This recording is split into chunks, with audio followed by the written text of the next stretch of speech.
na trójmiejskim w Gdańsku, jak na razie jest odliczanie. Zobaczymy, jakie będą tutaj tym razem szalone wyniki. Dobrze, w skrócie będziemy tutaj czekać, ogólnie w samym Kato no jest może pochmurnie, ale słoneczko wychodzi już.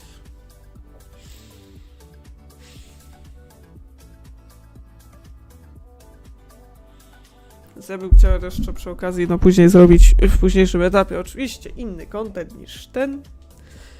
Ach, ale mam nadzieję.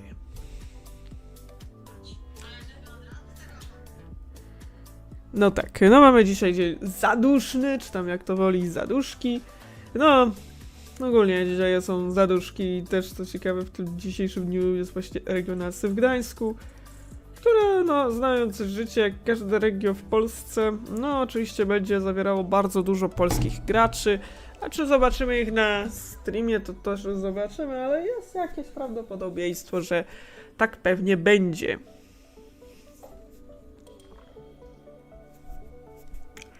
Gdzie rzecz jasna? No i jest to warto zaznaczenia, jest to trzecie turniej regional, typu regional w Polsce. Tak, witamy w regionalsy będą w Polsce. Jest to trzecie regionalsy w Polsce. Pierwsze było oczywiście w Warszawie.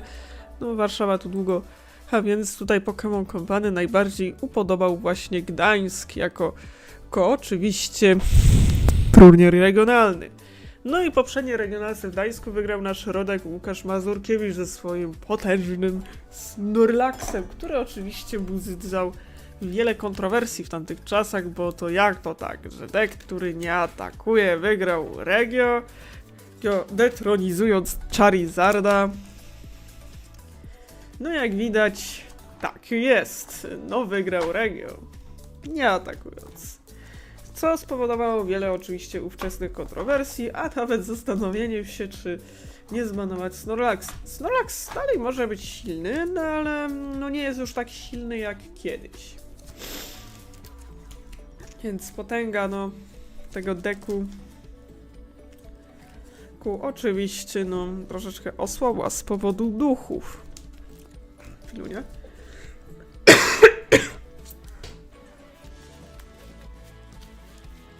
Drapie gardełko. Więc ja sobie przyniosę coś do picia.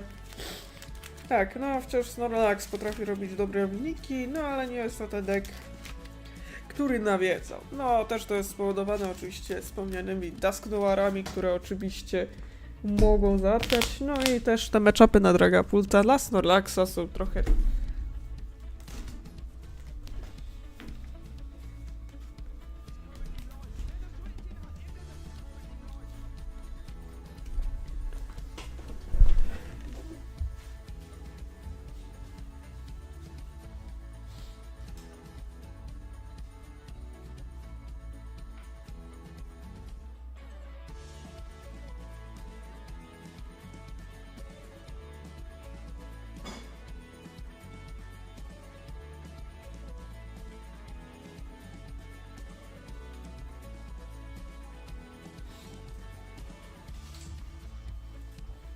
Zobaczymy, kto w tym roku wygra. No, siema Wirst.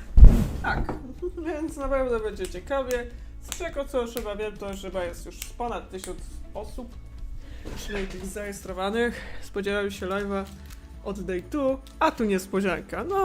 No tym razem był czas, żeby był właśnie tym razem też od day 1.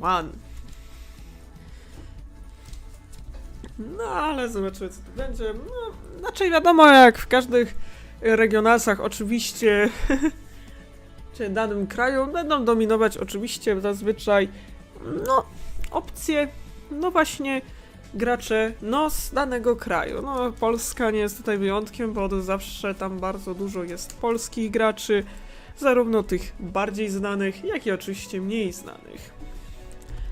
Ze względu na to, że to jest po prostu bliżej. No. Znaczy, jeżeli ktoś by się martwił o cenę w Gdańsku, to spokojnie, no sezon wakacyjny się już dawno skończył, więc tym samym też powinny być te ceny trochę normalniejsze. No bo wiecie, jak czasami jest to z tym Gdańskiem. Ja też jeszcze muszę przygotować później jeszcze z tych pozakarcianych rzeczy. Oczywiście no a się poznaje. No już powinien być dawno.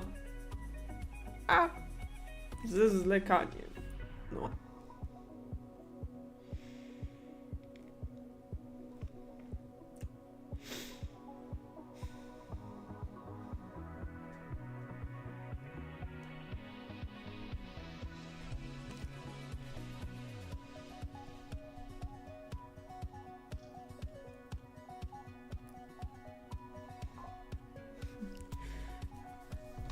No dobra, no za 5 minut tutaj zaczną. Zaczęły się chyba już turnieje, bo trzeba pamiętać, że regionalsy to nie tylko karty TCG.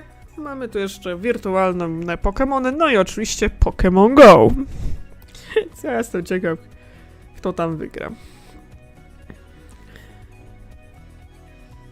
No, stolik przeżył wszystko.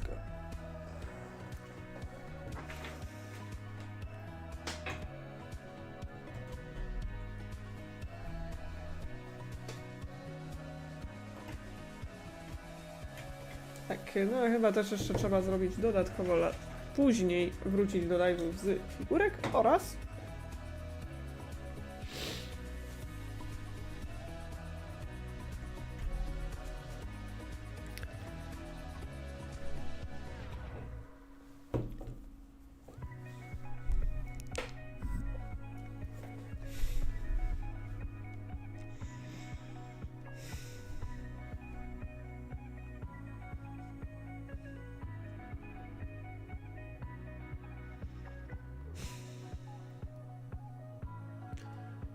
no, ui, kiu.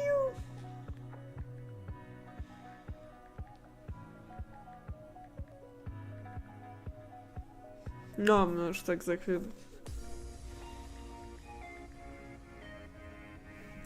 Ale wracając tutaj, no zobaczymy, czy będzie właśnie jaka będzie meta gdańska, czy zdominuje zostanie ponownie przez Raging Bolta. No niektórzy już tak przesadzili trochę z tym Kutasem, żeby dać oczywiście tier S na Szarmalicki, ale no też póki dużo będzie Boltów, to nie wiem, czy tak dużo będzie Raging Dragon, no bo ostatnio też wzrosła popularność Raging Bolta i to też przede wszystkim dzięki swojej prostocie i robieniu niesamowitych knockoutów. I fakt, no ten type decku trochę gorzej radzi sobie, no niestety z single prize'ami, szczególnie takimi, które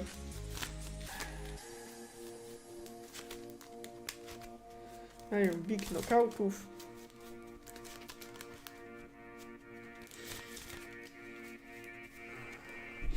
Jakby było trochę więcej tych single prize'ów.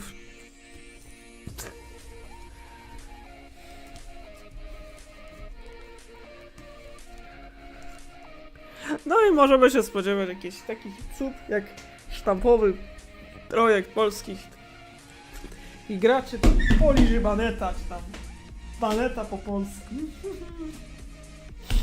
Banet, czyli najbardziej taka polska myśl technologiczna. No i oczywiście tłuste Snorlaxy.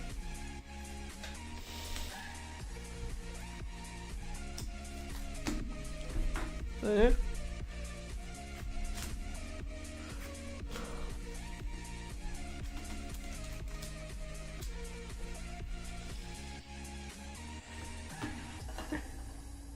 A jak grasz z kimś na żywo, to zdarzyło ci się być oszukaną, ktoś wyciągnął jakieś dodatkowe karty, czy sędzia pilnuje?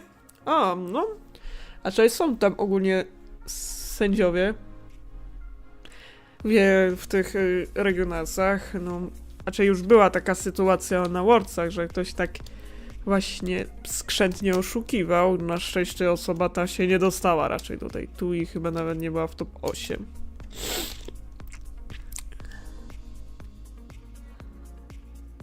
No, znaczy musiałabym to wyszukać. Czasami mam się wrażenie, że ktoś tam z kapelusza wyciąga jakieś karty. No już też były też te sytuacje lokalnie, no niektórzy już mają trochę wstępu. Ale póki co jakby z takich poważnych, no nie. Jeśli już jakieś bachloje się zdarzą, to ja już zwracam uwagę.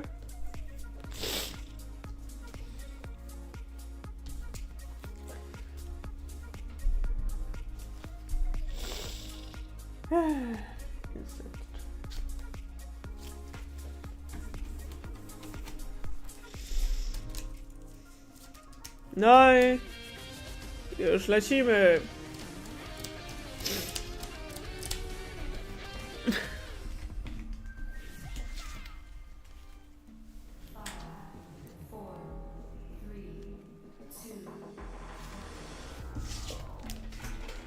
Jestem ciekaw list Snorlaxa w szczególności.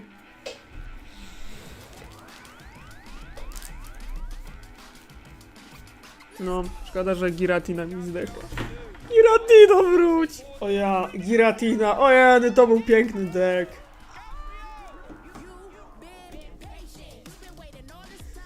No, to jeszcze Majski, który zdobył sukces, chociażby tym X United.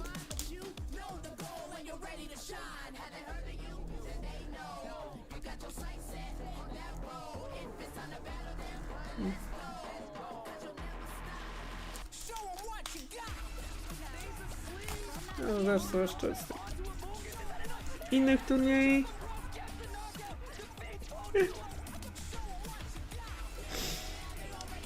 No to zobaczymy sobie metę, jaka ona jest.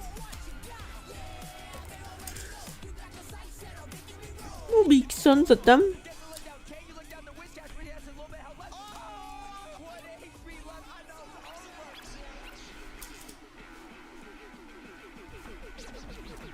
Ciekawe, czy w Pokemonach te goły są te standy.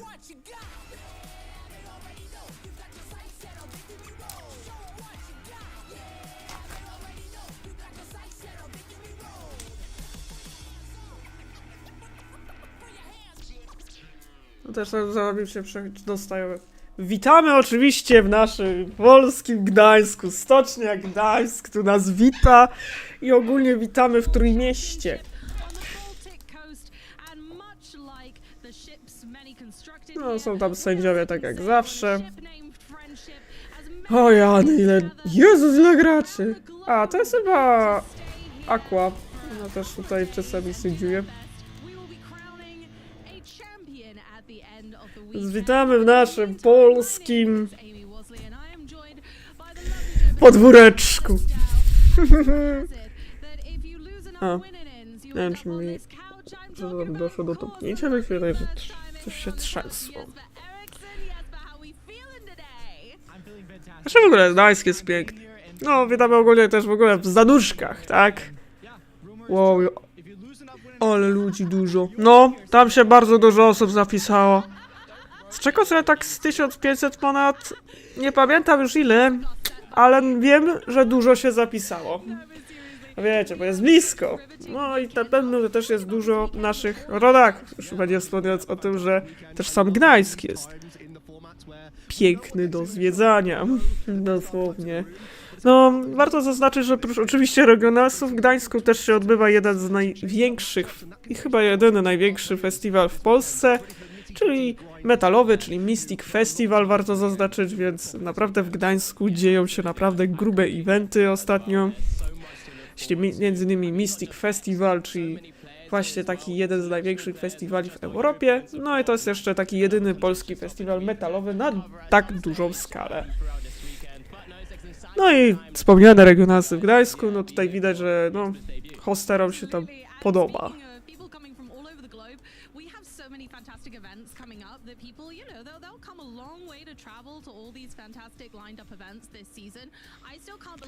No i tutaj tak, Gdańsk jest kolejnym przystankiem, no i potem przechodzimy pod Gdańsk oczywiście do São Paulo w Brazylii na International. Warto zaznaczyć oczywiście, że dopiero nowy dodatek wchodzi w Sacramento w stanie Kalifornia, tak, w regionalsach w Sacramento.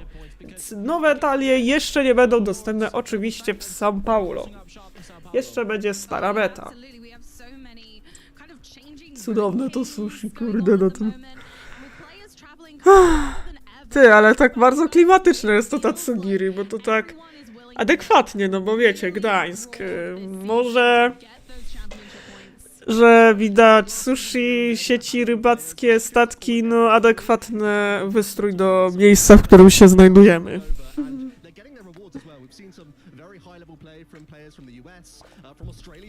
Więc też się powoli zbliża pierwszy International, który się odbędzie w São Paulo w Brazylii. Tak, no tu mamy eventy, kto będzie w Sacramento, no i to właśnie w Sacramento będziemy mieli te nowe talie. No jak na razie, no w Stanach wygrał Henry Chow oraz Caleb Geldemer, czyli osoby, które oczywiście dostały automatycznego invite'a i będą oczywiście od razu w finale. No tutaj jeszcze nie ujawniono trzech lokalizacji, z czego co widzę. To są jak na razie sezon amerykański, więc nie wiemy w jakich Stanach to będzie. A wiecie jak to jest w tych Stanach? Nie wiesz, na jaką strefę czasową trafisz. A w europejskich mamy oczywiście Rookie Okadę, no i Jamesa Coxa. Tak, czyli poprzedniego zwycięzcy. Zobaczymy, kto będzie w Gdańsku. Dodatkowo potem mamy Stuttgart, Bingrimar, Sztokholm, Seville, no i Utrecht i Bologna jako special eventy. Tak, no a poprzednie regio wygrał James Cox. Znany australijski gracz. Więc tak, Australia ma już zagwarantowanego jednego invite'a. To nie pamiętam, czy w Australii nie ma, jest bardzo ciasno, biorąc to pod uwagę. Więc tak. Ale tak też Lil pokazuje jeszcze inną rzecz, że Dragapult no jest wciąż mocny i on jest w stanie dostać się do... Tak, pokaż.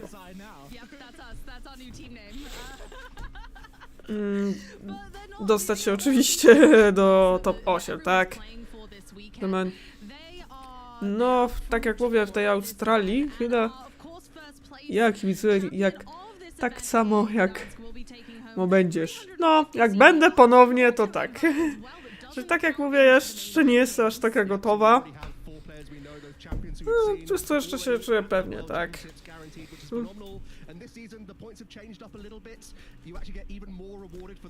No.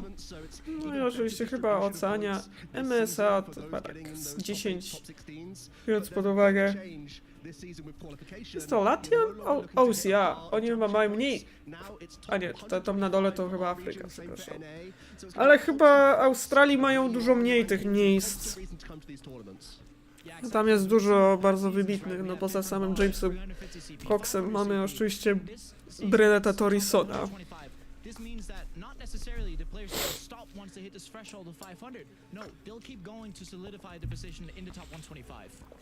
Więc prócz samych Polaków będą oczywiście jeszcze ludzie z innych krańców świata.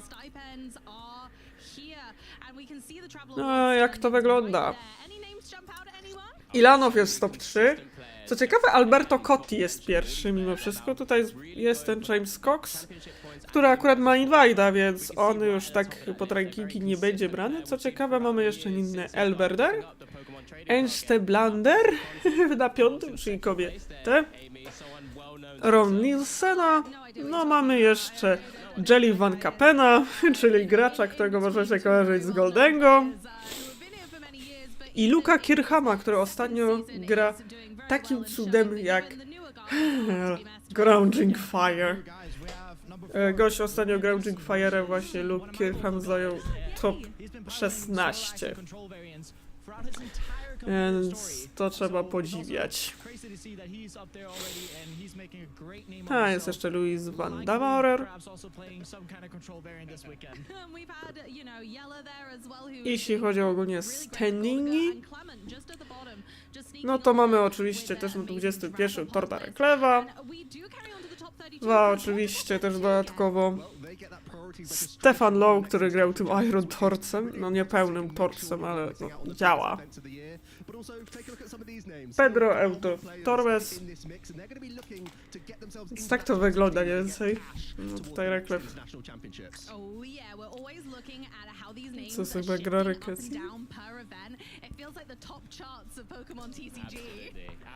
Cały Ilanow jest w top 4, on jest już trzeci.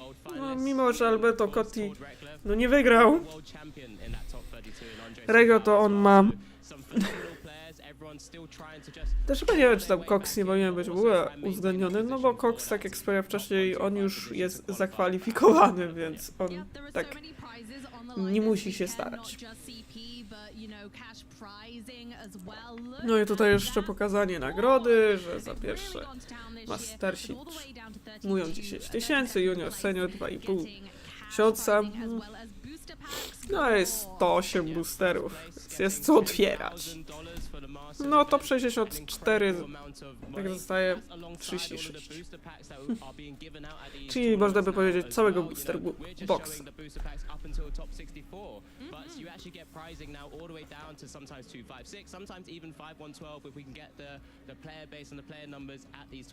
Ale też to warto zaznaczyć, że te nagrody mogą też być uzależnione oczywiście od liczby graczy. Don't forget, yeah, as you said, $10,000, right? That means they very likely will be there using those $10,000 to travel to Anaheim next year, which is an amazing package that they will get from winning this tournament. Stała się to już chyba tak, jeśli się tak podliczy, to tak z 3 booster boxy. 108, tak.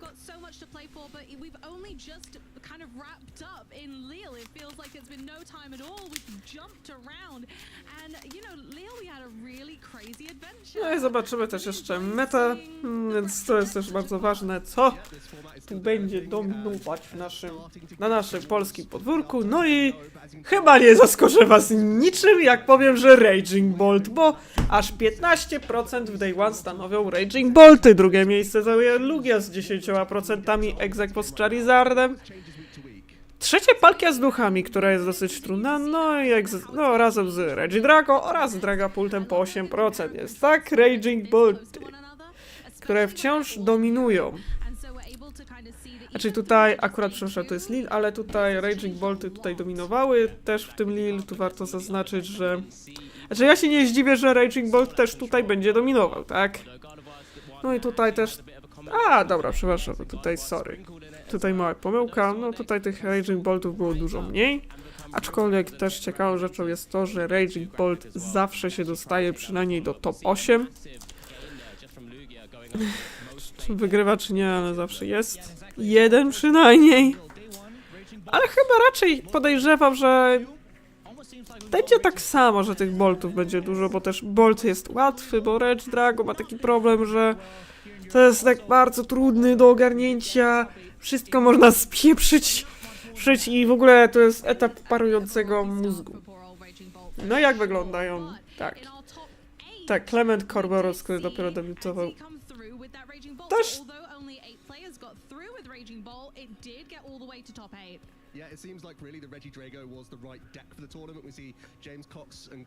Więc raczej będzie w Day One dużo boltów. Zobaczymy, ile z nich przetrwa.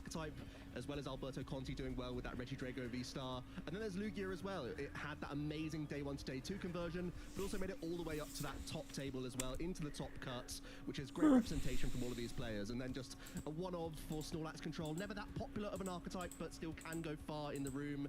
And that Dragapult Pidgeot as well from Clement. Amazing to see. Yeah, we've seen a lot of these decks continue to do well, and I wonder whether it'll translate to today and whether we're going to see Raging Bolt manage to climb to the top or, like you say, have a bit of a flop. So only time will tell, because it's been such a popular deck because of its speed and aggression. Will anything else... Zobaczymy. Czy tak, tutaj przypominam poprzednią metę, jaka była w Lille.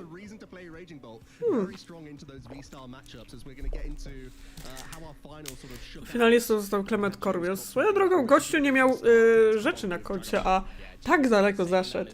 W sumie, patrząc, że mogę kiedyś tak wysoko zajść. Kiedyś.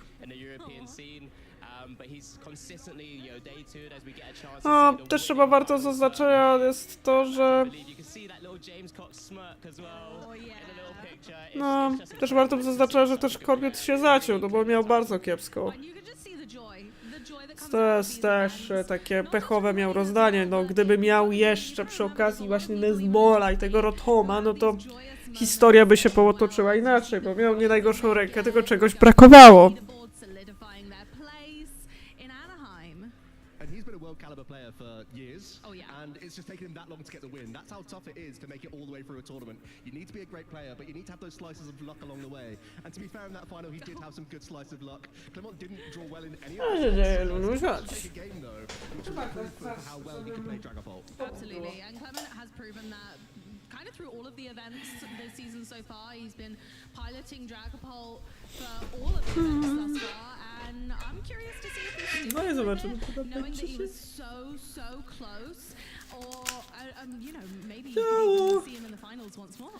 Swoją drogą chyba tutaj muszę wymyślić special na 400 subów, bo tak szybko chyba te suby mi nie znikną. Tym bardziej, że tak, mamy już 400.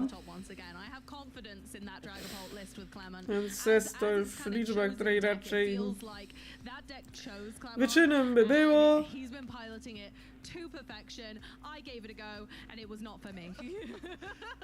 Się wydaje, że kamera się trzęsie. Tak. I trzęsie sawicy dostaje. Curse blasting aggressively and just swiping up board state straight away from turn 2 if you have those rip-roaring starts, so that's something we have to follow this weekend. Yeah, and that's why we see so many little nuances between the tournaments as well. Just from the European events, I mean, double Dragapult in both finals that we saw in Dortmund and Lille, well, maybe even 3 if you wanted to count James Cox's Reggie Drago V-Star deck as well. But over in the US, it's not quite converted that way, but that's how we see the swings and roundabouts of the meta, and that's what makes this so much more fun. Yeah, and we've seen that for years because like the European metagame and the NA metagame has always been, you know, very much alike, but just slightly different in the outcomes of results. I mean, if we looked at like the graphics from Louisville to Lille, they're very much alike, but it's just how the tournament shakes out is always different every single time. And so that you never ever miss out on a tournament, make sure that you bookmark Pokemon.com/broadcasts so that you don't miss a thing. You can follow all of the channels. Make sure that you do shoot them a follow so you get all those fantastic notifications. You can also check out if your favorite caster is on any specific Catch all action on... No, tutaj jest informacja o broadcasterach. /broadcast to make sure that you never miss any of the action. Now it's time for us to start boogieing on with our event and get into the action. So we're going to take a very quick hiatus while our casters get ready for the desk, and we'll catch you very soon, trainers. Czyli już wkrótce, chyba za chwilę przejdziemy do... 2025 Regional Championships are bringing the electrifying action of the Pokemon trading card game to the global stage. Top trainers from across the world have gathered to compete for a share of over $125,000 in cash prizes, travel awards, and the all-important championship points that could secure their spot at Worlds 2025 Tak, które się, no warto zaznaczyć, że tegoroczno w tym sezonie będą w Anaheim. With each match being a best of 3 showdown. To advance to day 2, trainers need to rack up total match points to exceed the threshold for their division. On day 2, the pressure intensifies as the remaining trainers face off in more Swiss rounds to determine who advances to the top cut. After all Swiss rounds are completed, the top 8 competitors, plus all competitors with the same number of match points as 8th place, will advance into an asymmetrical top cut single elimination bracket. Win and you move on. Lose and your journey ends. Only one trainer will rise above the rest to claim the title of regional champion. Who will etch their name into the history books this weekend? And who will punch their ticket to Worlds 2025 in Anaheim? Don't miss a minute of the action. Stay tuned all weekend long to watch the battles unfold live. To stay up to date on future Play Pokemon events, visit pokemon.com/play. On the 19th and 20th of October 2024, nearly 1,400 Pokemon Trading Card Game Masters Division players came to Lille in France to decide who was going to win the second European Regional of the season. My name is Ross Gilbert, and I'd like to tell you all about that weekend. Coming into the weekend, we still didn't really know what the metagame looked like. We'd had 2 regionals where Stellar Crown was legal in Dortmund. O, no tutaj się pojawia twist fabularny w postaci niestety tego, że jakby na to trochę nie patrzeć, zajmowaniem się kuzynką. Ale to dopiero o 12, tak? Więc to jest takie... może być później problem. Tak, no tutaj chyba widzę. Więc może być ten stream szybko przerwany.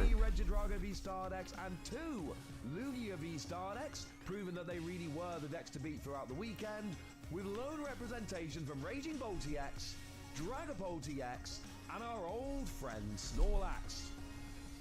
As we made it to the final, it really was proving to be the year Tak, of to jest the przypomnienie w Dragon, Lille. with James Cox's Regidrago V-Star taking on Clement Courbois' Dragapult EX. James is going for his first regional win after an impressive resume, including 2 top 8 finishes at the World Championships. Kurde, no ten Cox to chyba... Trying to win his very first ever regional level tournament. Tak, to Clement był Kurde, jego pierwszy raz to nie jego najlepszym pierwszym razem. But after that impressive game 1, it was James Cox's event in the end. And in the final game KOing all 3 GP at once with Triforce. No tutaj też taki problem, że jakby, tak jak mówię, jakby miał tego Nestballa, kurde chłop, no to inaczej by to się skończyło tak naprawdę.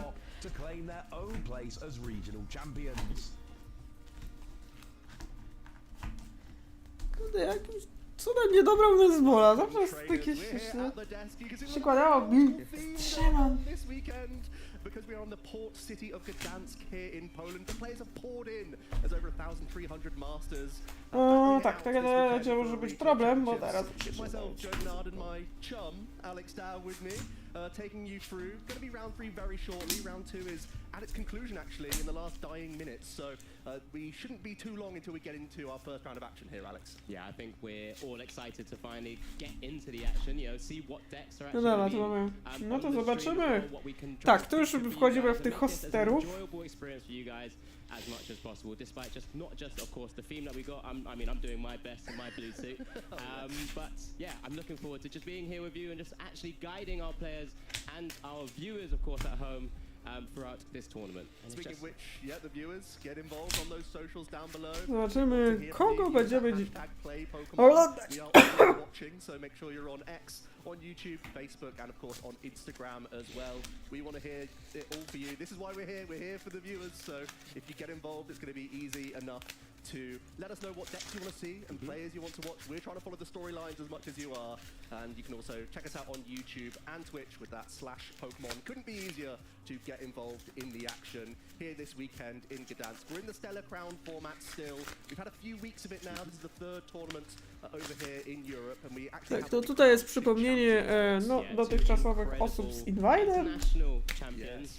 Ogólnie. In Dortmund, of course, Ryuki there with that Dragapult deck that he piloted all the way to the final and taking it down, coming all the way over from Japan and actually getting an automatic invite via our system, which is a fantastic, you know, new addition to this structure now. And of course, in Lille, we saw not long ago James Cox taking it down with that Regidrago V-Star deck, Joe. Yeah, Ross gave us the rundown of how that happened just moments ago. And James is just a fantastic player. I think he's rocking the Regidrago again this weekend. Wouldn't surprise me because there's been great innovation of that deck list. And I think, Alex, we're going to go through some of those innovations with all the archetypes in a moment. But No tak, może być problem teraz z live'em. Ja nie wiem, jakby go zacząć tak swoją drogą. Tutaj może być tak, że będzie opóźniony live tak swoją drogą. Przerwany live niespodziewanie z mojej strony. Ale jest jeszcze czas. Staram się wykorzystać jak to tylko się da.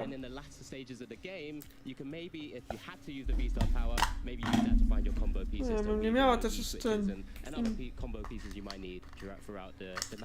Yeah, because Regidrago normally it's like a dump and draw deck, right? You can't guarantee those pieces, so sometimes saving that V-Star to cherry pick from the discard pile or use the Noctowl to cherry pick from the deck, that actually gives you a bit more control over your game plan, which I think is really important for Reggie Drago. So we're going to have to see if a European will actually win out here in Europe. We need to represent, but there are plenty of strong players out there, Alex. I have confidence. No tak, to już jest tak jak mówię, tutaj podkreślono tego invite'a, czyli że Cox nie jest uwzględniany, tak można by delikatnie. Widać, że Clement Corbius też już top 16, wiecie, gość, który wcześniej nie miał jakichś zasług.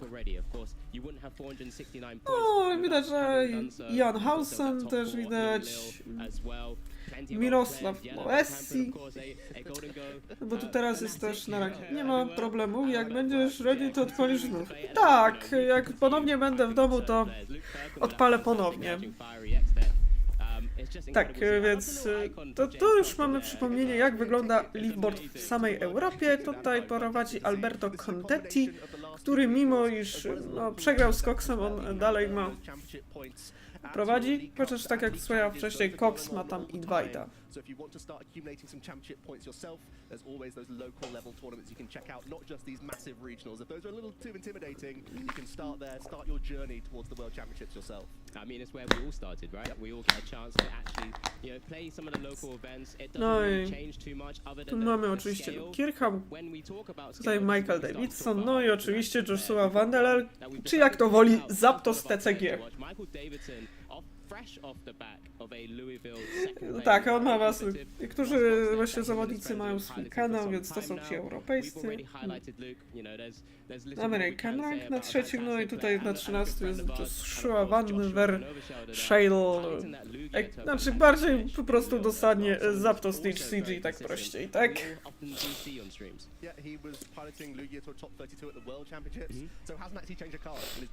No, on jest Belgiem. He's stuck with the exact same 60 and still getting great results, which is amazing. Michael, really interesting story because he got that top 8 at Worlds with Reggie Drago V-Star, but in between those tournaments at the NAIC, like you said, and then bringing it over to Louisville, that Lost Zone box, it feels like he really picked the right metagame for that because nie, aż tak już przychylę, wystarczy. Bo teraz jest afera z tymi przyciskami do minimaków, ale wiecie, że wystarczy zrobić tak, o, tak, trzeba. Pod palcem. Poza tym też chyba plus jest takiego schowanego włącznika taki, że na niej nie włączy ci się omyłkowo. A, jak ktoś ma kota, to chyba czasami...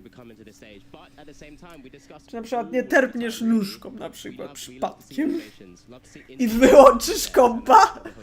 Ty, ale to nawet nie jest taki najgorszy, no bywały głupsze pomysły Apple'a.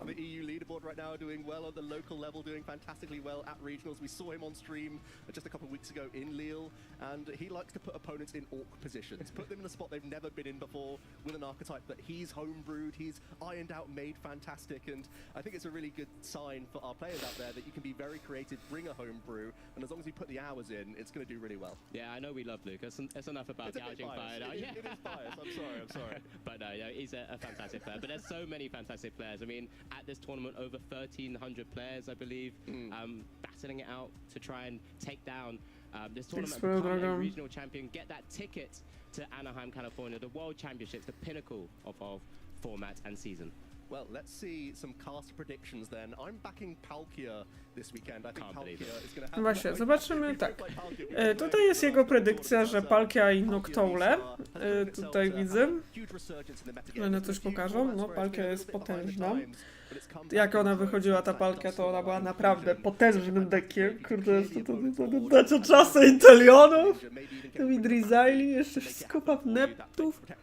Skupa Nety to już będę muszę wspominać, jakie to było wtedy broken combos. Skupa Net.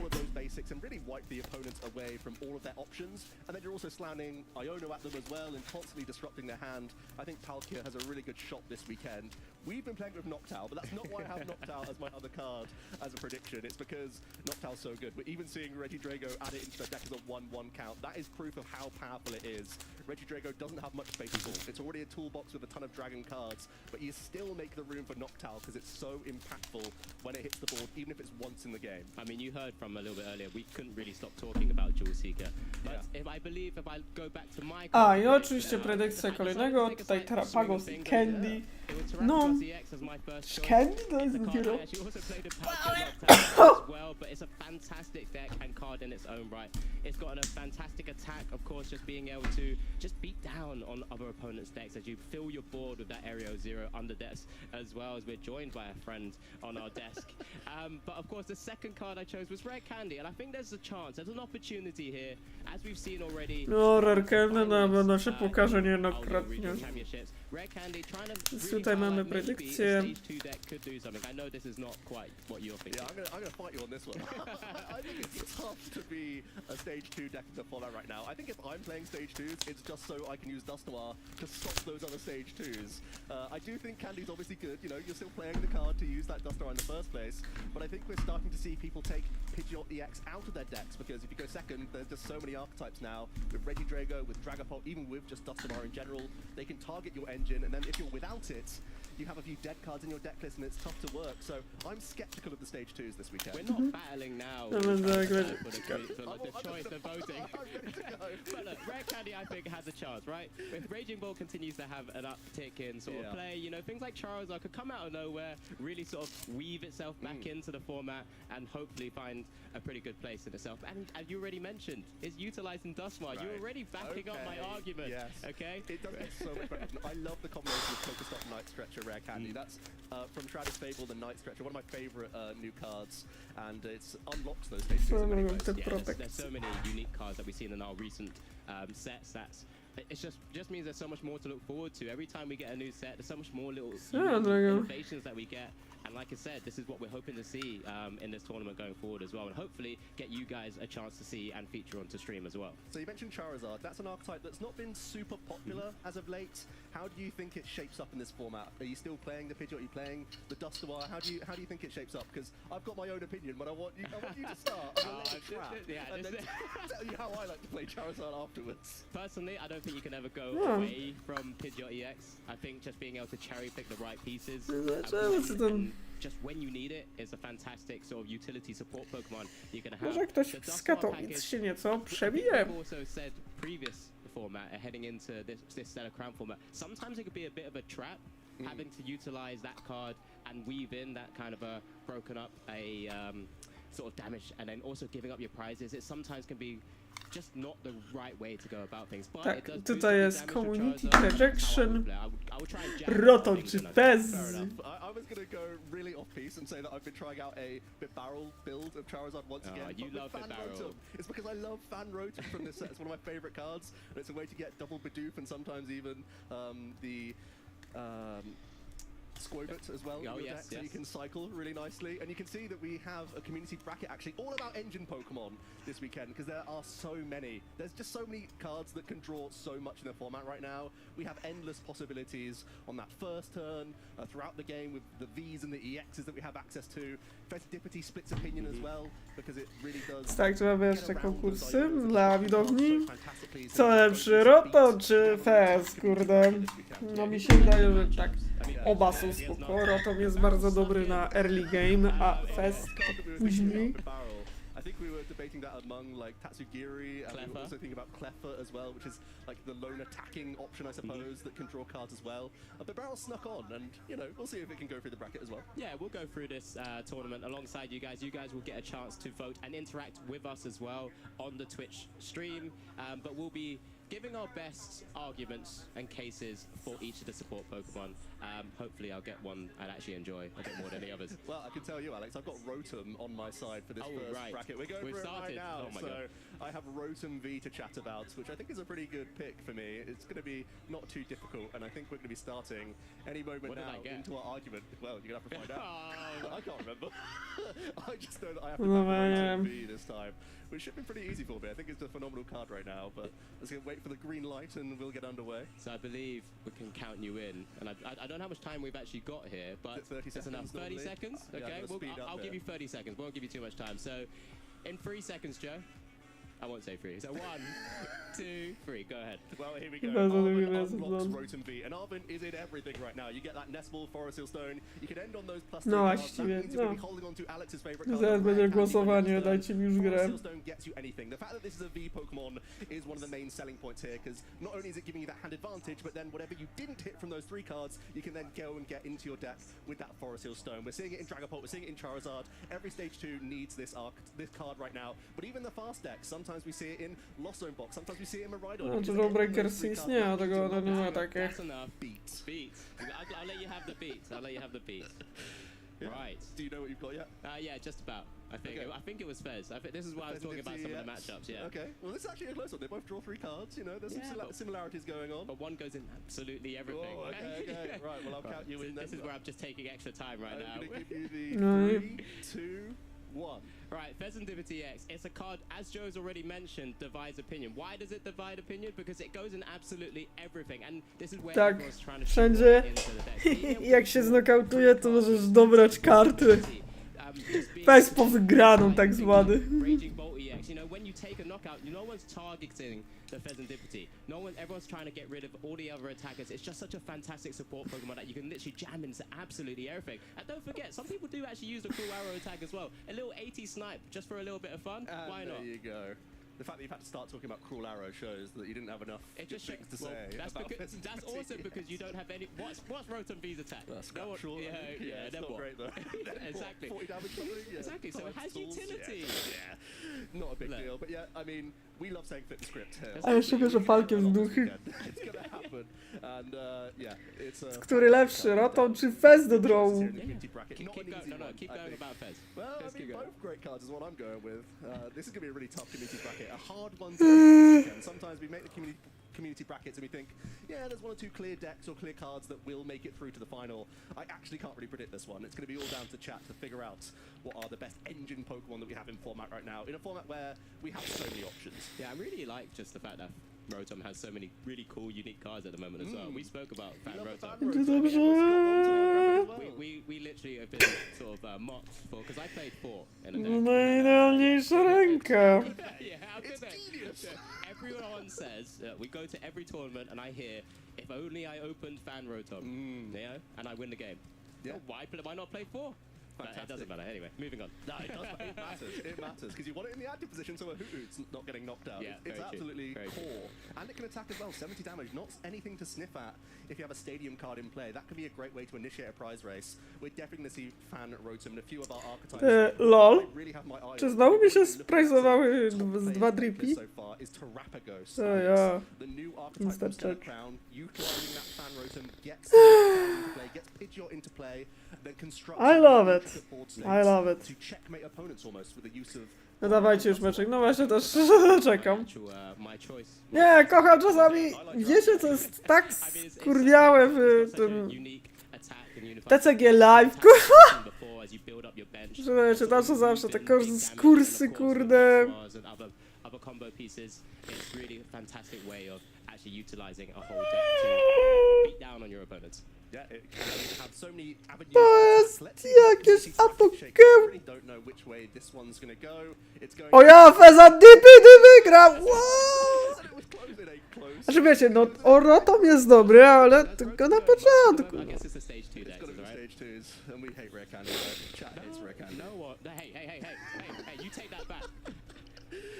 Yeah, basically that's going to go far. I think in the bracket it is just such a strong card right now, and I think you really need an argument to not play it in your deck because it should almost always be on the list because mid-game, seeing those 3 cards will be a game changer. You need those game-winning boss's orders very often. You need to have your own disruption against your opponent if you can't win on that turn. And so many archetypes are To jest takie kupa zjebane. We need those Pheasantipity draws to allow ourselves to get a counter-catch in addition to something else, or a boss and a stamp. These combinations are the way that you shut down opponents, even if they can Fez back up with a few cards to make them have a combination. Little caster prediction from yourself. How many flip the scripts will we see? Not flip the script cards we will see on the stream this week, on this day one. On this day, well, I think almost every lecture player, to be honest with you. I'm trying to think of an archetype that isn't going to play the Pheasantipity. So we could see, well, there's 8 rounds a day. We're showing from round 3 onwards. So we could see Ja no! yeah. All right, yeah, I'll go 7. Dajcie mi już... There we go. No doubts, yes. Got him. I think some of the best decks in format actually are trying to get around Pheasantipity. That's how strong the card is. That we're seeing the likes of Reggie Drago and Dragapulse that Let's hit flip 200, the not script. 2 TP, which is just short of a KO. Jeszcze tylko candy.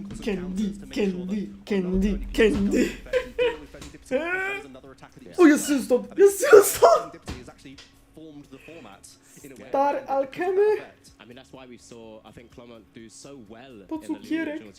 He was weaving in attacks without actually taking knockouts and taking sort of massive 4 or maybe sometimes even 6 prize turns. And that's what deck like Dragapult, that's why it kind of comes up trumps sometimes. It's just kind of Hallelujah. weaving in some really cool, unique plays that often many people don't see. Unless you're a bit of an expert with the deck, like Clement was, as Jesper mentioned, someone who's really been for a number of months now, heading into Ja no! them super well. O kurwa, życie wygrałem. Different schools of thought with Dragapult. Either I'm using Że dajcie mi rzecz. alongside Dajcie mi Dragapulta! as quickly as possible. As soon as I get that Dragapult, I'm completely changing a board state.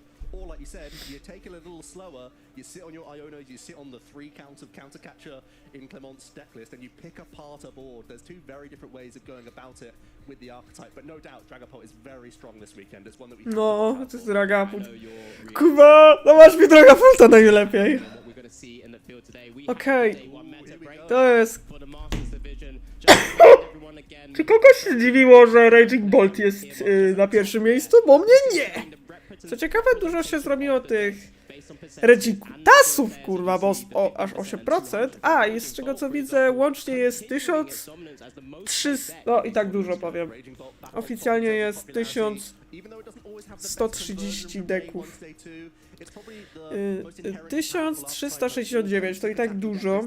Get out the block swinging very quickly with that Raging Bolt EX, and you can churn out so much damage right now. It doesn't matter what's in front of you. If you're facing any of those stage 2s, if you're facing V-Star Pokemon, you have the reach to get those KOs. And of course, it did win Louisville Regional Championships this season as well. We've seen the innovation of Bravery Charm coming into the 60, really changing up the math for a number of opposing archetypes. You can protect your own No i generator, tak.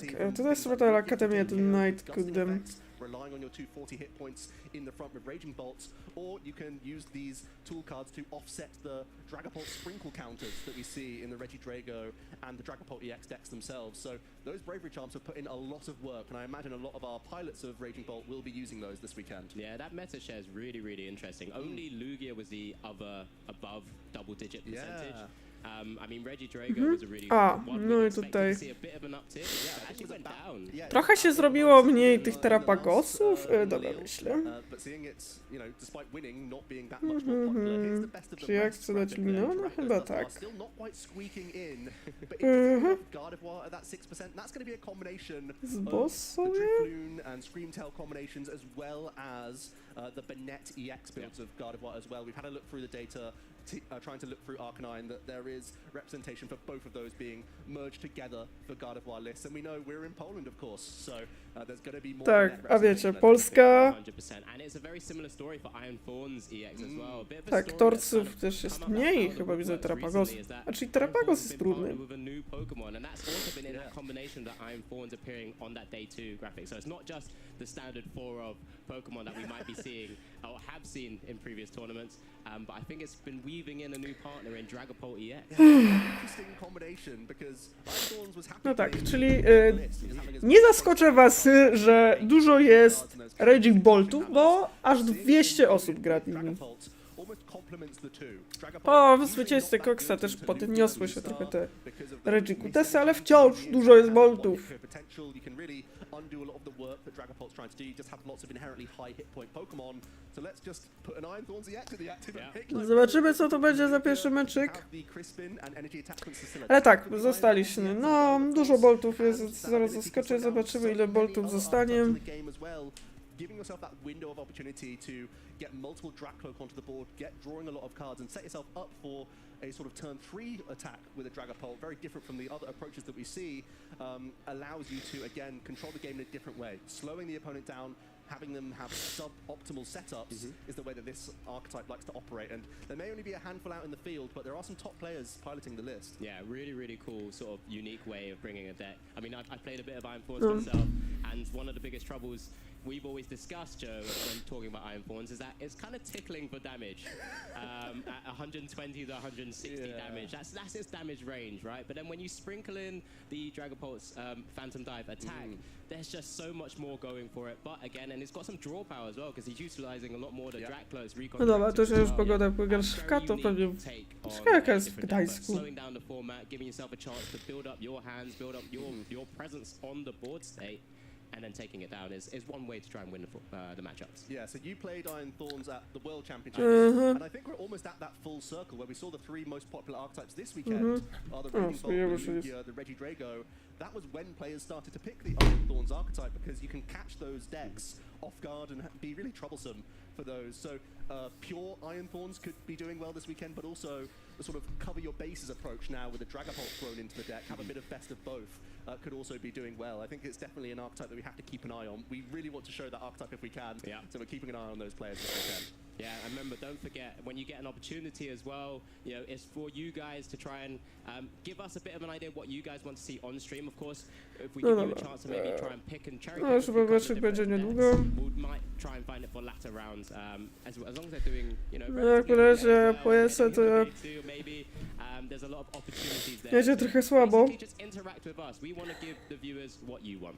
Yeah, and the other archetype that we're definitely keeping an eye on is going to be that Benet. Nie wiem, czy to jest kwestia mego łącza, czy nie wiem. Origin story of this archetype, where the players have come up with this together, played it in a number of formats and have made those tweaks. I think the Gravity Stone is the new addition coming into the deck list, allowing you to retreat your Pokemon for more, which actually lets you do more Monkey Dory damage, which is really cool, but also it can stop your opponent retreating, which is exactly... Tak, a przy okazji Pokémon Go'ach już jest galeriański Moltres. So you can set up KOs to sweep with either your Gardevoir attacking, sometimes Mew EX gets into the mix. It's a really tricksy deck. Yeah, never forget the most important attack sometimes when you go second. Enveloping Shadow on that little Shuppet. Sometimes could just end the game there. Skafo 99 i Amok. Sort of item lock attack going before you're even pumping up with the Benet EX, and then starting to weave in that damage, you know, spreading with the Alakazams, and then of course when you need to poltergeisting your way to taking massive KOs and big prizes. Yeah, really big attack, especially because how many archetypes love to go first. I think that's definitely a factor of the formats. It's only really Raging Bolt that will be going second. Even then they might choose to go first in a number of these matchups, just because you're stopping the opponent from going first, which is really important. But if you can Enveloping Shadow that flip, you can deny those rare candies most importantly, but also just ball search from all sorts of archetypes. No, poczekamy sobie jeszcze, no ale widzimy, że Boltu będzie. Oho, tu mamy już wstępne Swissy, dobra, już chyba się zacznie. Co ciekawe jest Lukas Koski? David Valerian Rzepka? Tak, polski akcencik taki lekki. Co ciekawe, tu na 12 miejscu jest Janek Jagieło. O, a zbieranie kart Pokémon Go jeszcze żyje i już nie ma takiego hype'u jak kiedyś. Na Pokémon Go to już takiego hype'u nie ma jak kiedyś.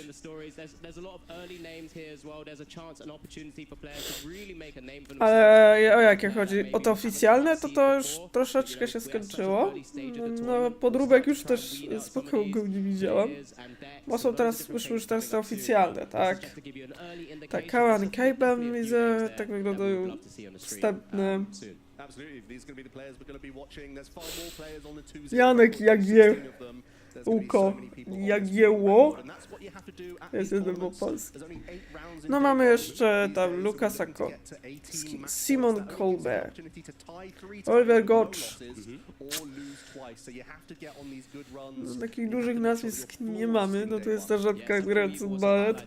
On jest Niemcem, co ciekawe, ale Żabka tak troszkę dziwi. Valerian Rzepka. Tak wyglądają już about every Swiss single match, runda every single trzecia game i that zaraz you już hit chyba widzę, że and już try and będziemy move do yourself giery up and pull przechodzili. yourself into that top 8 position, or even asymmetrical cut, I Well, should yeah, say. we're looking for the Yeah. asymmetrical cut now. So if you get on the same record as someone in top 8, you'll now have the opportunity to battle it out and secure your spots into that top 8 and carry on in the competition. One of the best changes, I think. No one liked bubbling. Bubbling No. was bad because you would have the record, you deserve to be there, but you just kind of weren't because of percentages that are outside of your control. So the changes this season with asymmetrical cut, I think all players are happy with that change. Yeah, I think we discussed a lot as well that there's been a lot of very unique changes, and you know, a lot of players have been very receptive to those changes so far, and a lot of them have been very good for our tournaments. And you know, we're still in a bit of a position where we're still trying to work out how best it kind of works out for a lot of our players. But you know what, we're all here to play Pokemon. We love the game, and that's what really draws us to continue competing, and for us to continue giving you guys as much information as possible. Yeah, with ties feeling a little bit worse and overall just having less rounds, does it suit you better to target in meta and say I have 70-30s in the room? For or play burger. lots of a 50-50 matchup deck? These are things that we're figuring out this season because of the structure of the tournaments. A deck that might be the best on paper and as you play in PTG Live may be different in this best of 3 50-minute structure where you can't afford to tie. So that's another thing that our players are still figuring out as we go. And I wonder if that's part of the reason why we see so much representation of the Raging Bolt. Yeah, and there's so much information out there now as well, right? You've got so many online resources, of course, everything even on the Pokemon website as well. And then, of course, you've got your local metas that you're trying to weave in knowledge to try and fine-tune and pick the right deck. You know, we've already mentioned we love seeing sort of very what was kind of highlighted on the graphic, the unclassified decks. Sometimes they're the ones that are a bit more unique, and someone who's been testing in the background and not really showcased their decks too often enough. But at the same time, we do have quite a consistent format right now, you know, as we head into the final few tournaments before we culminate at the LAIC in Sao Paulo, Brazil. Yeah, I think deck builders who like to be different love this time in the meta, because for the last 2 or 3 tournaments now, we've had the same top 6, top 7 archetypes in rough percentages, similar, you know, a lot of the time, which means you can target. You can cherry pick the matchups you want to avoid and target the matchups that you want to be really, really strong into. So I hope we get to see some of that No, creativity. też czasem. And like you said, Alex, No to sobie jeszcze tu poczekamy. that Iron Thorns archetype was from like a tweet from a Japanese player, and then like a week later, it's everywhere on the ladder, and you just happen to see lots of strong players saying, this is actually really good. Maybe we could see it this weekend doing well. Yeah, again, it's just figuring out that format and that meta that suits it, right? And that's why we've already spoken about just normal Iron Thorns, when you play just a quad deck and loads of little flippy cards into the format that you want to kind of reduce the energies that are attached to your opposing Pokemon. For example, we're crushing hammers or targeting down certain Pokemon with Lost City and catchers and prime catchers that we saw in the World Championships and even beyond as well. You know, it's kind of always stuck around. No zobaczymy, jak to Czy tak już za chwilę będzie, no to się gra. So it looks like our round 3 is going to be very near now. I think the pairings have been done, and I've just heard in my ear the matchup that we're going to be getting, and this is going to be a clash of titans. We actually have a little video to show you to introduce these trainers. Ej, chyba zaraz przejdziemy. I To started już playing powoli. about 10 years ago now, so when I was 7 years old. Yeah, it's been quite a while since then. To jest pani, która Okay, so my wymyśliła favorite taką deck gardę. of all time would be Zoroark Uznała, że... Jinx. I've won international with that, and I've just O! loved playing it. Mamo! All the different variants and everything you could do with a deck. Tego was so candy much fun. brakuje. I think it's just the game itself and everything that comes with it. Just Tak, to with jest... friends, No, so competing znaczy, itself, and it's też już powoli never dużo gets kobiet tak boring, wchodzi and już do świata it's TCG, just więc... so nice, and to have something that my family Yes, was good. doing, also the traveling aspect of it, of course. O, And gimme, dobra. I just don't know why I should ever stop. I think there are quite a lot of players, especially now that I'm a Chyba master, energii and there brakuje. have been O, so to many great master jest. players that have dominated the game for years, and of course I would like my chance to compete against them. Instant charge. But also my brothers, I think, is well, they were the ones that taught me to play, and Everything, competing yes. against them in tournaments now is also a lot of fun. No, tutaj jest ten fan Ilanów. No to chyba jest dosyć znany. Nie!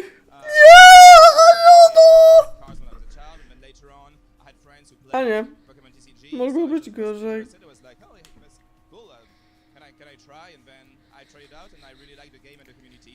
No to musi być bolesne. Tak, Stefan Ilanow to jest dwukrotny właśnie champion w NICLA, czyli w tym amerykańskiej lidze, więc... Wiec! Z kim masz do czynienia? To jest człowiek, który 2 razy wygrał.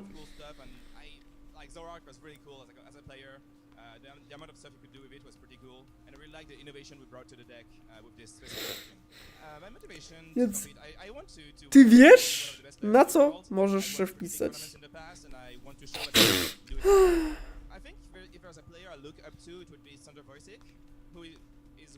Gardek skrzydła. Not because I am myself a control player, I never played the kind of deck he plays, but just because I really like his unique approach to the game, and I think he's done very unique stuff over the game, and I really like the way he thinks about the game, so he's really one of my inspirations. Fantastic to hear from both players, and there is Stefan set down, Tak. shuffling up. No a tak propos, jest już Stefan Ilanow. Tak, więc mamy to. Mamy meczyk, mamy oczywiście wspomnianego Stefana Ilanowa, podwójny czempion w NACA, no i nawet NACA finalist, no i finalista w OLAC, więc no człowiek potężny. Obecnie 3. właśnie w rankingach europejskich.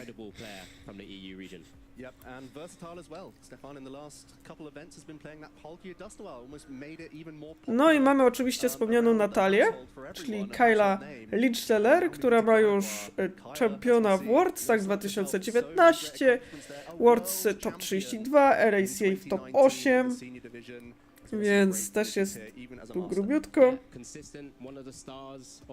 The EU region, of course, having already taken down a World Championships, but she's now just making a name for herself even more so, solidifying how great of a player she is in the Masters division, and she's always Więc już around. mamy She's always turniej. there in the day two sort of formats and metas and the kind of the decks that she chooses. Błędem było Arwena tak Different to what I've seen piknąć. her play before. She's played a lot of Charizard from previous tournaments, from what I've known.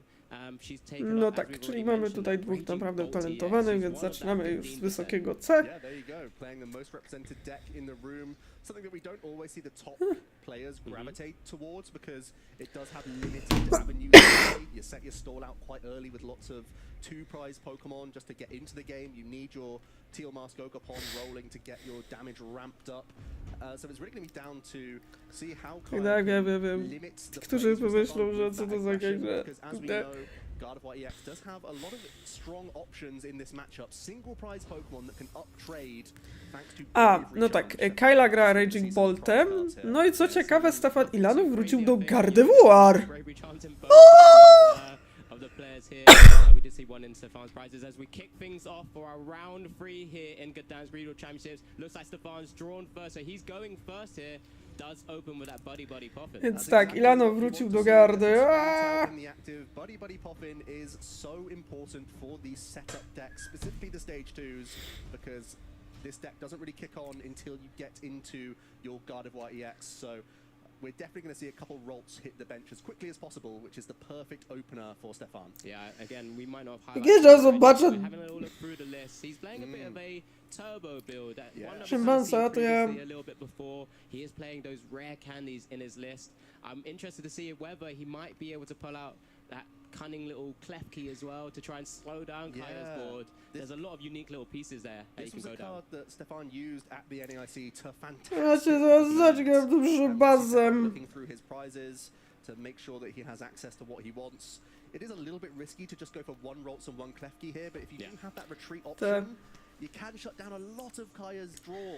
No dobra, tutaj mamy Buddy When Poppin. you see a Teal Mask Ogapon, it could be Raging Bolt, it could be Regidrago. That could also be a debate whether or not you want to put the Klefki down based on the matchup, because Regidrago has a few more options to draw. You know, as soon as you get into your V-Star, it should be good. But here's the first decision. Is it going to be double Ralts here from Stefan, or is he going to go in with the Klefki? Just double checking. It looks like he's eyeing up a vessel as well. So I think that's why the decision. Dobra, jeszcze raz zobaczę małpę, to ja As you się... do see, is that the Klefki in the Klefki's at the top. It wouldn't surprise me, honestly, especially if he's kept an eye on what Kai's played in the first couple of rounds. O Both players on kurwa. 2-0 records right now. And this is already a huge decision on turn 1. It is going to be the Klefki. Come on. No dobra, mamy tutaj oczywiście klewki, które oczywiście będą służyły tylko po to, żeby upłyć bombą z opóźnionym zakładem. No niestety Raging Bolt ma bardzo słabe matchupy jednak na tego typu. Tutaj widać, że też discarding a rare candy in order to grab a couple psychic energy. It's always fantastic for these Gardevoir EX decks to start banking psychic energy in the discard pile. That's the best place for them because you can recur them so easily with the psychic embrace of your Gardevoir EX. So not only are we shutting down Kaya, we're also getting our little quest going of dispatching these psychic energy to help out later. We can bring them all back into play. Tak, no to chyba będzie robił tak, że wycofa oczywiście i będzie do klewki, które mają na zadanie troszeczkę spowolnić Raging Bolta. To be able to maybe utilize some of that abilities from the Teal Mask Ogremon EX, as we do see quite a big hand. There's an ultra ball being lined up in terms of what Kaya might first utilize here. Looks like pitching away a fire energy, does have the energy retrievals in hand as well. Kind of a tricky situation actually. Some of those She can draw a bit. She's got Sada, she's got Pokestop. Okej, Pokestop. Tak, no tutaj Lenów niestety trochę przeszkodził. No w tej sytuacji niestety ten Squawk tutaj.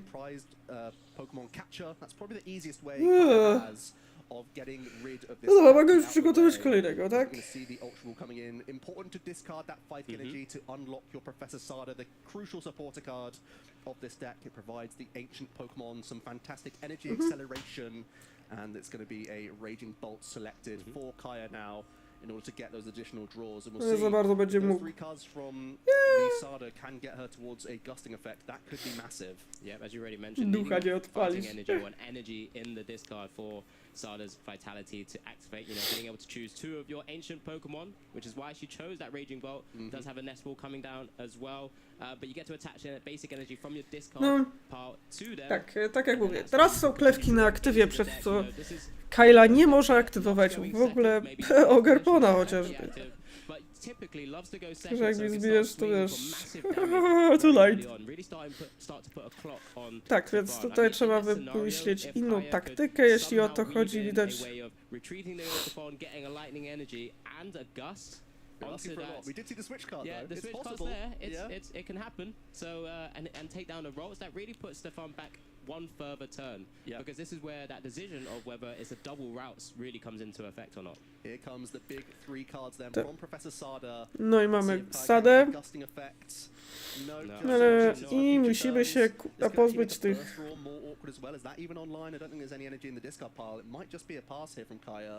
Lots of energy recursion cards, but nothing in the discard pile to utilize them with.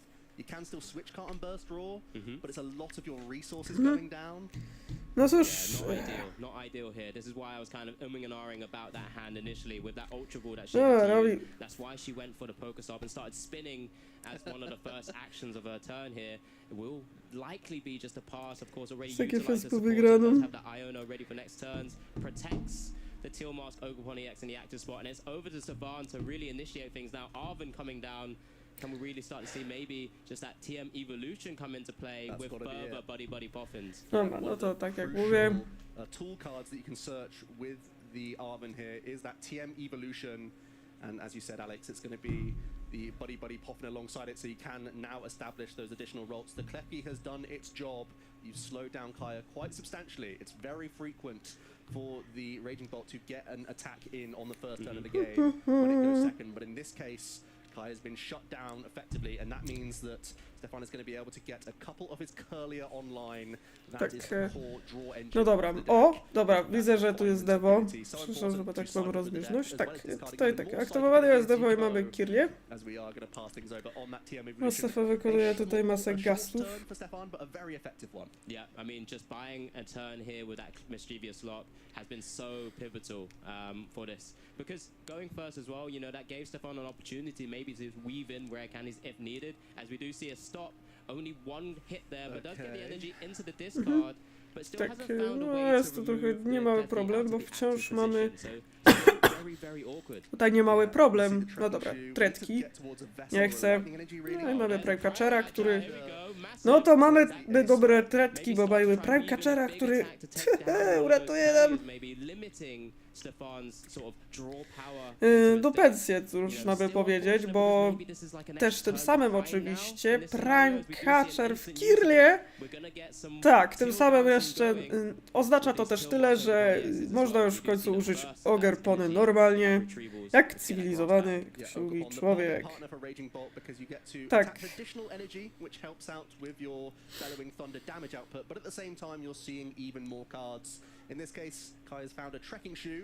And is debating whether or not it's a keep or a discard here. I didn't quite catch what it was. It's going to be a Sada. Tak, Sady potrzebuję. Another grass so you can get your other heal dance in. Each of your Ogobon have access to this. Well, you get the Palpad back, so you can Palpad pre-Iono here and get a couple of those Sadas back into the deck, which is, of course, the main means of you chaining these high damage attacks, but not going to be the Palpad just yet. Just going to play the Iono. What do you think about that choice, Alex? Tak, no Iono. Maybe try and weave in an Iono later, get stable as well, because there will be massive KOs from Stefan's side when utilizing things like. No jest energia, dobra. Because it can one hit, take 2 prizes, just try and limit those. No i chyba zaraz będzie atacz z ręki, dobra.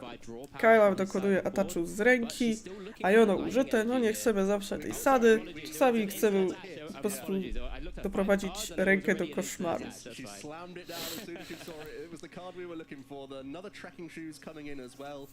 It just goes to show how quickly this deck can motor through. Tak, Bolta nie Get rid potrzebuje. of a Raging Bolt EX. You have easy access to more with Night Stretcher. No i tak, mamy, tak, jak gdyby nie chciał, no nie wiadomo też czy znowu. Here we go. 2 energy discarded in order to Tak, KO no tu this nie mam. Kalia. Kai is gonna kick Tak, no i the Kyla prizes bierze here. pierwsze oczywiście prizy. A pretty strong turn. That's what you expect when you find your No, ciekawy ruch ze strony oczywiście Stefano, że wrócił do Gardevoir. Na razie on jest postawiony trochę w mało ciekawej sytuacji, bo ma jak na razie jedną energię w dyskardzie. No i dobra, w Heavy Ballu oczywiście znajduje Ralsa, gdzie oczywiście później. So just another unique card that's utilized a lot to make sure that we have access to the cards and Pokemon that he needs. Yep, and actually shuffled his boss's orders closer to Co się being dzieje? taken earlier on in the game, which could be handy for him because that's just a one-off in the deck list, so that could be something. Garnek z Spirit Tombem, który akurat w tym matchupu jest oczywiście niepotrzebny, bo nie mamy żadnych pałek, które faktycznie nie oczywiście możemy zablokować, więc tutaj racjonalne podejście. To go back to Gardevoir EX for this tournament, having been a pilot of Palkia Dustwell for so long now? It's a great question. Maybe he thinks that again, similar to NAIC, where we've almost gone in a time capsule backwards into. Tak, oczywiście mamy oczywiście Drifluma. It might honestly be the power of Klefki. I think Klefki really is a secret strong card in the format. I heard Ian Robb talking about this. He played it in his Palkia deck list actually more recently, and he just thinks Klefki is crazy right now because the one deck that wants to go second can be completely shut down by it, and a few other archetypes also are very reliant on the Klefki, so it can sort of make up for the fact that you're going second in this case. A, no i chyba zaraz, dobra, mamy cucy, no tutaj czasem jest też tak, mamy jak na razie 2 energie i chyba jeden będzie z retreatu, więc będą to 3, no ale nie są to.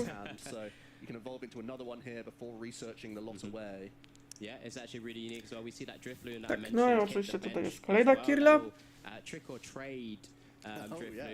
No piękne są te. O raczej. People still maybe celebrating this weekend, but Ralsa chyba postawić. Chyba chce postawić, jeśli jeszcze. Ale widać, że on chce postawić, tak? Chce postawić. Professor Research!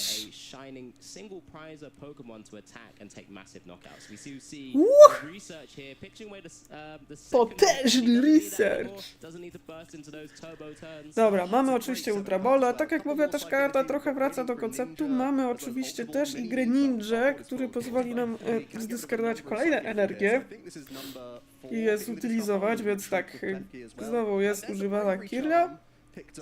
Tutaj mamy oczywiście naczelnego Mundoroki. No i co ciekawe, retreat. No i wchodzi on.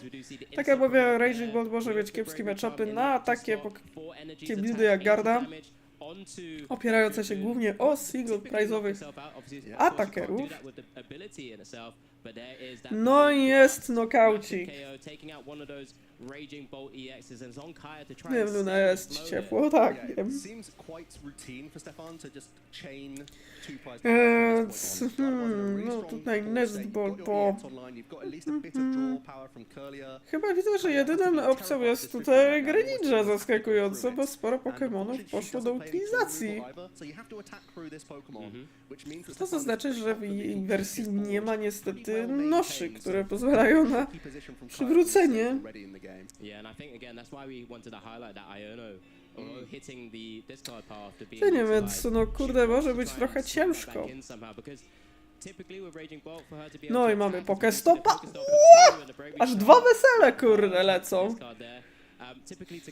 No oczywiście mamy te Pokekaczery. No tak, ile chcę zobaczyć, co masz w discardzie. Tak, mamy Pokekaczery, więc... Ogapon there with that fantastic ability, just drawing an additional card, weaving in energy attachments, 3 Pokemon catchers in hand. That's fun. But do you want to play any of them? No i myślimy, no to tak, robimy Erton Weser dyskardując Elter Wesela. Szaleństwo. Jak Kylie jest coraz to cieniutki.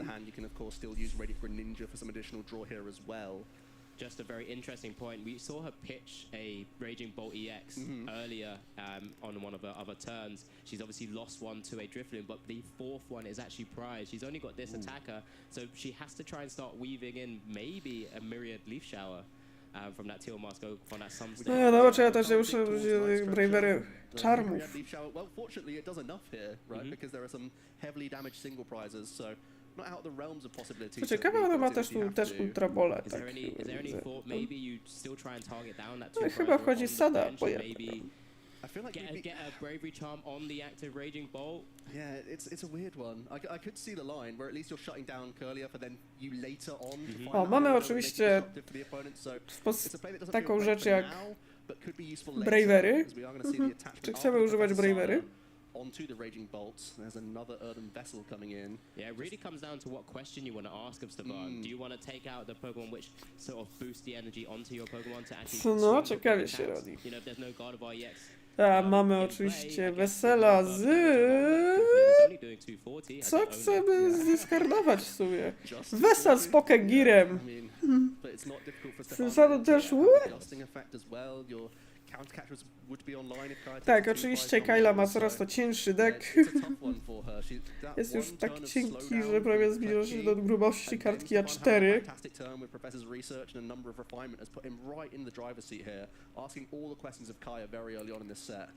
Yeah, and we see another attachment from that ability there. Draw an additional card. It's a Nest Ball. Not too good. Not ideal. There's one of the Bravery Charms hitting the Raging Bolt EX there. Again, now just... Tak, i oczywiście nie zabrakło oczywiście naszego Bravery Charma, który oczywiście zwiększa Pokemonom basicowym 50. But not always mandatory for Stefan to play that way, really.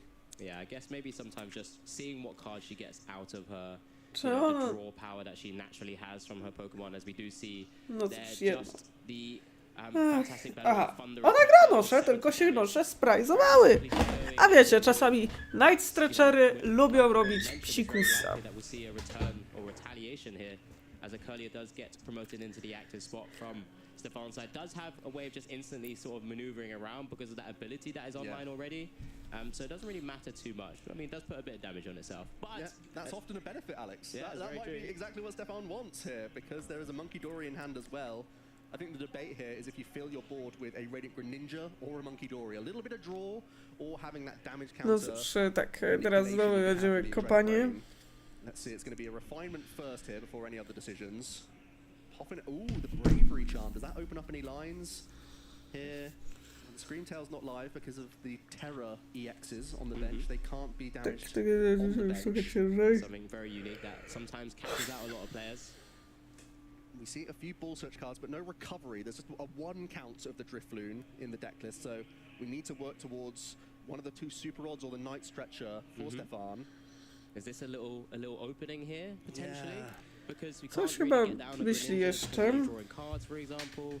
What other way is there? Maybe just having to didn't hit the boss, I assume, from the prizes either, so is not really able to gust an easier target. You can put Monkey Dory down to attempt a Mind Bend plus Iono combination. O tak, może być jeszcze szympans. Leci szympans. Well, it's not easy. Stefan can still draw a decent chunk of cards, but there's no guarantee here. Because after the Ino, you... Oh, wow, Pheasantipity EX. Tak, mamy Feza. Co ciekawe, widzę, że Ilanow gra chyba Secret Boxa, widzę, ale chyba widzę, że to jest Secret Box. Nie chyba, tylko że jest to Secret Box. Czy on chce kopać się jeszcze głębiej, bo wiesz, że to jest takie...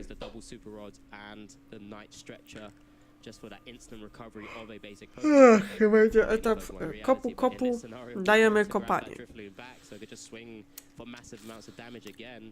But it looks like just a Pheasantipity is going to hit the board from that next ball. We've already seen, look, there's number one, I've flipped the script. There you go. We're going to keep a running counter. From the Gardevoir, but here we Tak, go. mamy to. 3 cards for Stefan. Finds Super Rod. But obviously the board is full now, so going to have to attack with something else this turn. Yeah, there's the Super Rod to grab some of those key pieces again. You know, that Curlier to continue even drawing cards as well with that fantastic refinement ability. Tak, mamy wędeczkę, który przywrócę oczywiście naszego go. A chyba będzie się wracał, bo nie tasuje. No bo jeżeli nie dochodzi do tasowania, no to wracać.